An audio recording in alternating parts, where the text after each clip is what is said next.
Etsika samihafa kosa no karakaraina eo anivon'ny Afrika Mambonin'Orina noho ny fahazahoana mpitandrina vaovao santonany amin'izany ny hetsika sy ny fandaharam-potoana tanterahan'ny sampana tanora kristiana. Nahazo mpitandrina vaovao ny Afrika Mambonin'Orina synodam-paritany Arivo Avaradrano ny 7 martsa lasa teo dia ny mpitandrina aingo ho mampianina volana soa. Mihetsika fatratra araka izany sampana velona ao anivon'ny fiangonana ho fanamariana zany ary isan'izany ny sampana tanora kristiana hafa rantsana pira ao anivon'ny fiangonana izay vao nahavita rakitsary sy namoaka rakira volume 1 itoetrany ny hetsika ao anivon'ny STK FJK Mambonin'Orina.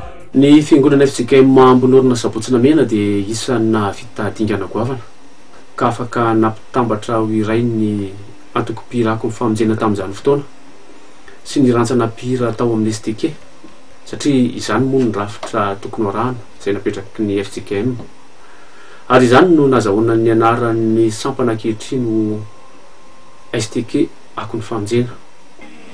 Izany fitambarana izany dia ho ankalazaina amin'ity taona ity ny 10 taona ary ny volana Jolay no fanokafana raha any amin'ny volana Novambra ny ivon'ny fankalazana. Ny fandaharana asa izay akaiky kanefa isan'ny goavana dia ny famarana mbokatra ny sampana izay atao amin'ny 17 ny volana Aprily ho avy izao.